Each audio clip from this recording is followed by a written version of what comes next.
Are you good? Because I'm about to start. Yep. Good? Hey guys, it's Mary. Welcome back to my channel. It is December 31st, but by the time this video is up, it will be January 1st. So Happy New Year to everybody. And as I promised, I know, especially if some of y'all are paying attention, I told y'all my first video of the new year would be a Q&A. So that's what I'm gonna do today, but I'm gonna put a little spin on it and make it like a get ready with me New Year's type of look thingy, just to change it up a little bit and to add my cousin in here because she, like, look, like, this isn't how I normally look. I'm pretty, it's not this done up. I usually do my makeup myself, but I literally take like 15 minutes because I just 1, 2, and done. I don't do all that extra stuff that she does all the time. So she's gonna help me out a little bit today. You're about to see me barefaced and ugly, so I apologize ahead of time. But yeah, I asked you all to send me questions over Snapchat, over Instagram. I got a lot that had to do with travel, a lot that had to do with how I come up with my dances. So hopefully I answer all of your questions here in this video. If you're new and see me for the first time, my name is Mary. I am the choreographer behind this channel. I choreograph Sweet 16 and quinceañera events. I post the dances that I choreograph. I post vlogs, Q&As, practice videos, and different videos like this in between. So please like this video and subscribe to my channel, and I will try to keep you as entertained as I can. Excuse you? Okay, when choreographing the dances, do you teach one whole dance, then the next, or do you do a bit of all the dances? Oh, okay. So, no, normally I start with the waltz. I teach the entire waltz and then start on the surprise dance. I don't like starting 2 different dances, like teaching them one and then starting another one just because I feel like it's going to confuse them. So usually I start with the one that's easiest, which is the waltz, and then I go into the surprise dance and focus on that one. All right, next one. How are you? How are you so good at doing quinces? Also, not a question, but Marissa's quince, and it got cut off, but maybe Marissa's quince was your favorite. How are you so good at doing quinces? What are you talking about? You suck. Just kidding. I don't know. I mean, I don't want to, like, I kind of want to humble myself here, but, I mean, I don't know. Because you love what you do. You don't really half-ass it. I mean, I'm just saying. I'm just speaking facts right now. Thanks. Is Ariana and Andrea's quince your favorite? Yes. It is not. Well, I mean, it's one of. I'll say one of. Their group was a lot of fun to work with, and they're Gariana's sisters, so I did her quinceañera back in 2016, I believe. So I've known them for a little while, and then finally got to do their quinceañera, and I still keep up with them till this day. So yeah, theirs is one of my favorites because I am fairly close with them. Wait, did you just put orange? Yep. How? Just shut up and let me do what I'm doing. Okay, what is your biggest pet peeve? Stephanie, what's my biggest pet peeve? Shut up. My biggest pet peeve is people that are late to things, people that make me late. If I'm ready and I'm waiting on somebody and they're taking forever when we were supposed to leave at a certain time, it drives me absolutely nuts. I cannot stand it. Like, I will be so mad the entire way over there and probably once I get there. Close your eye. Okay. What is your favorite band?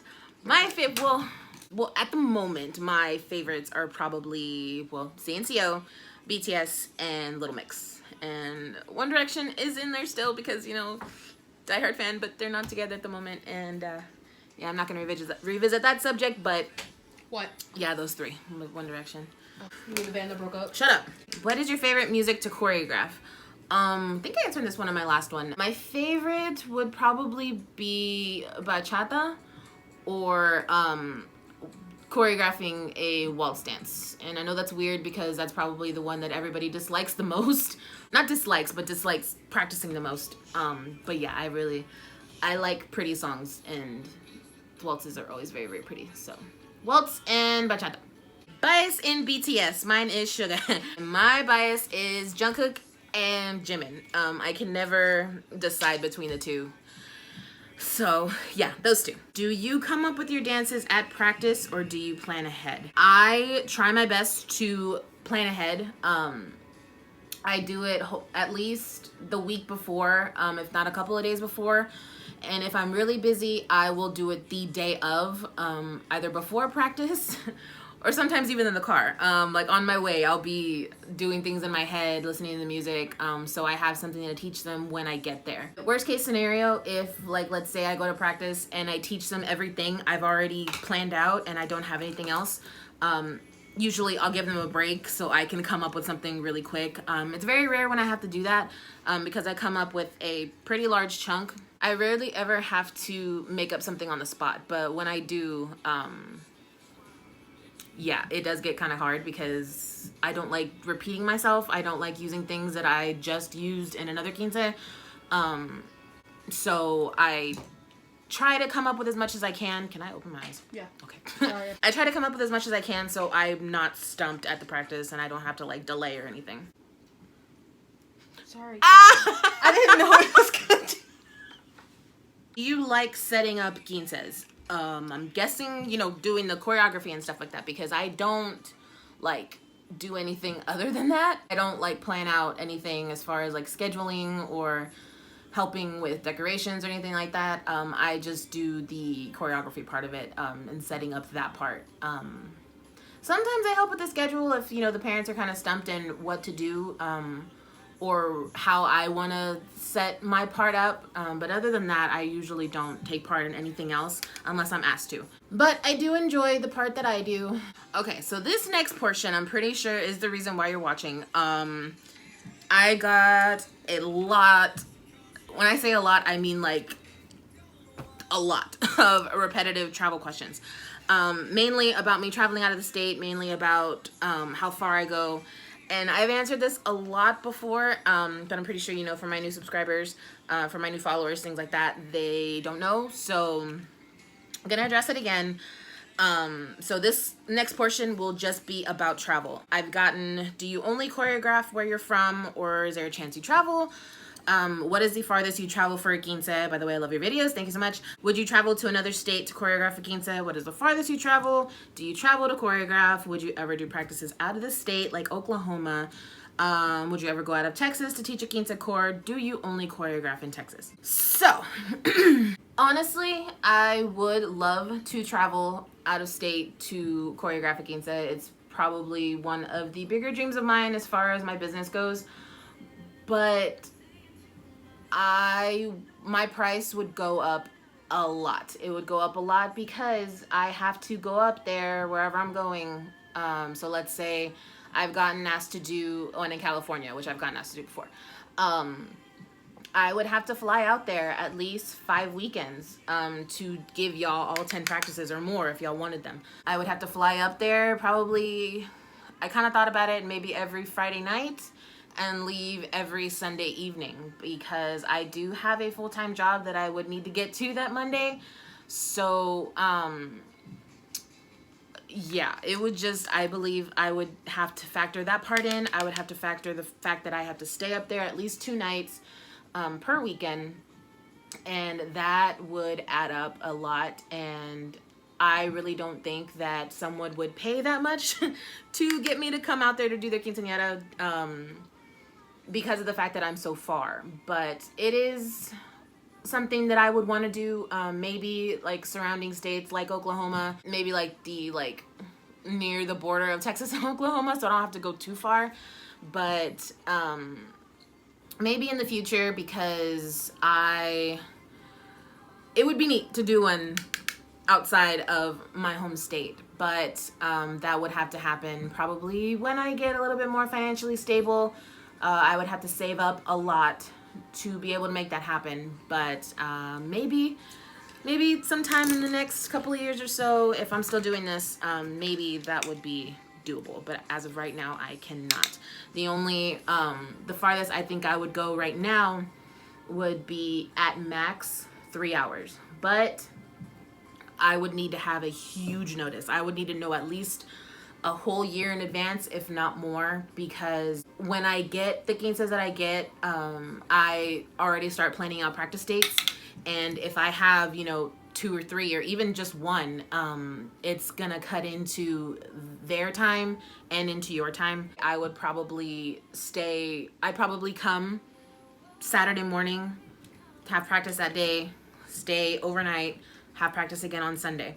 So it would only be 5 weekends. Again, like I said, if I would go out of state too, but that one wouldn't be as expensive because I would be driving up there, and I would just be staying one night. So that one, my price would still go up a lot because of, you know, gas and stuff, and hotel fee, but it wouldn't be as much as if I were flying. My max would be about 2 to 3 hours.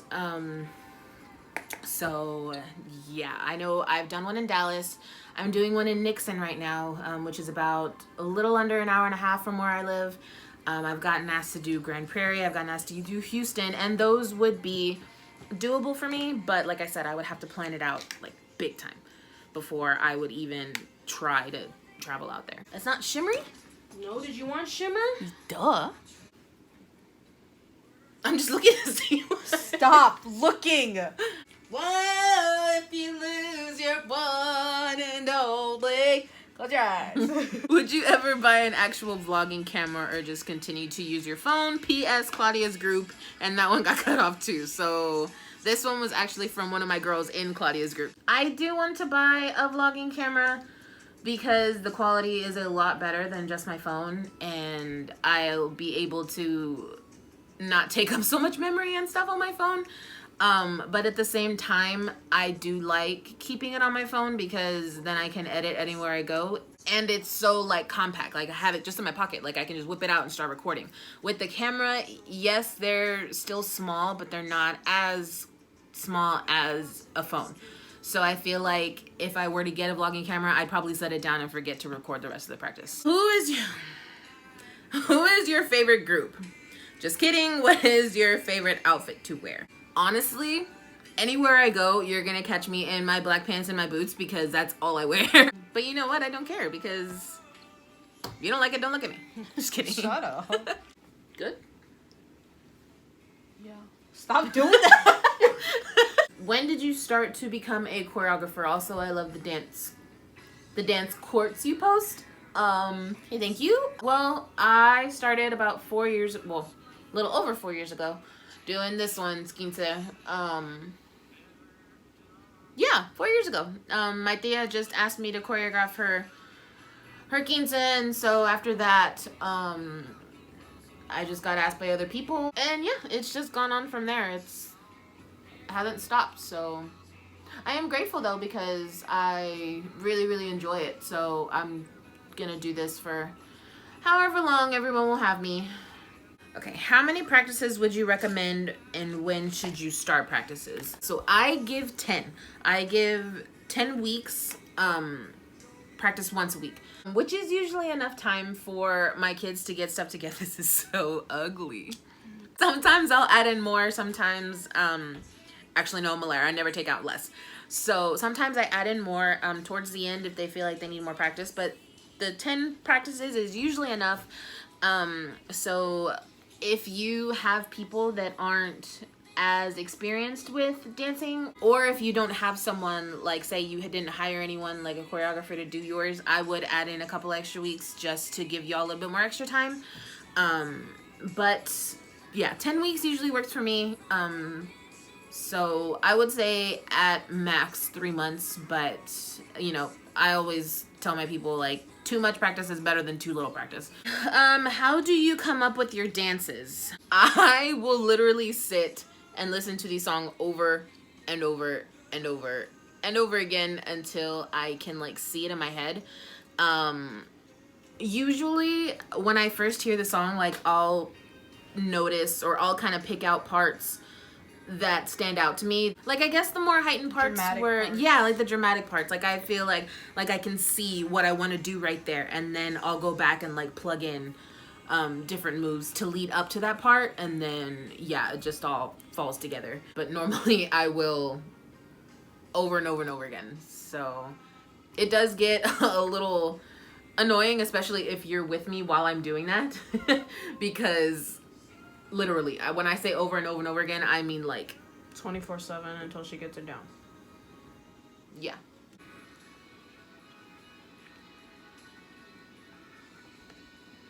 Coke. Clean it up, Coke. What is your biggest fear? My biggest fear is probably losing my mom. Yeah, that says enough within itself. I'm not gonna go into detail. I probably will cry. That or bees. I know that's kind of a weird thing to transition from, but yeah, I've never been stung. Never been stung. And anytime anyone is ever around, I am running for dear life. You have a big forehead. Your mom has a big forehead. Hey! Okay, how much do you charge? I guess it kind of depends. I do have a standard price that I usually go by with everyone, but sometimes, one, it depends on what the quinceañera wants. If it's more, if it's less, I charge more. If there's two, I charge more. If it's further from where I live, I charge more for extra practices. And sometimes I do charge less if it's like a friend of the family or someone that I am very close to. Of course, I am going to charge a little bit less. So my price changes a lot. So it's never really the same for everyone. I give 10 practices, which are all 3 hours long. I give up to 6 songs for a surprise dance and a waltz dance. And all of that together, I charge $800. But like I said, sometimes it goes up. Sometimes it goes down. So like I said, it's never really the same for everyone, but in the beginning, it's all $800. Okay, so what was your favorite quince? I get asked this question every single time, and every single time, I don't want to answer it because it's not fair to my kids. Mine. Mine. Well, hers was one of my favorites because of course it was my first one, so theirs will always be very, very special to me. So much. I have more, and I have more than one favorite. Let me just put it that way. And my last one, do you recommend anything before planning your quince, and when should you start picking music? Planning it, I would do as soon as possible. No, I'm not like saying plan it when you're 6, but I'm saying like a few years before. I've seen as many as 2 years, and I've seen as little as like 6 months.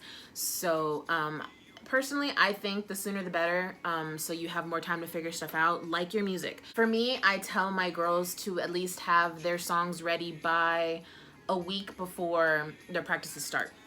So I can, well, one, like I said, I start on the waltz, like I answered before in the beginning. I start on the waltz, so they at least need to get me that song a week before the first practice. And then their surprise dance songs can come later. But if you, say, aren't having a waltz, I would get your songs just as soon as you can. Maybe a couple of weeks before, maybe like a couple of weeks to a month before. So your choreographer, whoever's making your dance, has time to make up the dance before your practices start. And make sure you have committed people. I don't think anything I tell you is as important as that, because you could pick the world's best dancers and it's not going to matter at all if they don't show up to practice, or if they're not committed, or they're not as into it as other people are. So yeah, make sure you have people that are going to show up to every single practice. Please make sure you have people that aren't going to complain about the stuff that you make up, or that whoever makes up, that aren't there, or just in it 1010%, because it'll make a world of a difference. Wow. No, I just need your lips. Don't yell at him. Ta-da! That's it? Yes. Where's the Wow. Okay, so that will do it for this video. Thank you to my cousin for making me all New Year's Eve looking, sort of. Yeah. Badass looking. Better than what I would have done. Let's just keep it at that. I will link her stuff down below just in case you are in the Kyle, Austin, San Marcos area and you want her to do your makeup for your quince or prom. When prom comes around, you know, for whatever you may need your makeup done for. I will link her stuff down below. She does a pretty badass job, if I do say so myself. And I'm not just saying that just because she's my cousin. I'm still learning on the way. But yeah, hopefully I answered all of your questions. Feel free to leave a comment if I left anything out. Feel free to message me on Instagram, Snapchat, whatever. I'll leave my stuff down below as well. And yeah, Happy New Year to everybody. Thank you so much for all the love that you've given me over the past year. And please like this video and subscribe to my channel if you have not already. And I will see you guys next time.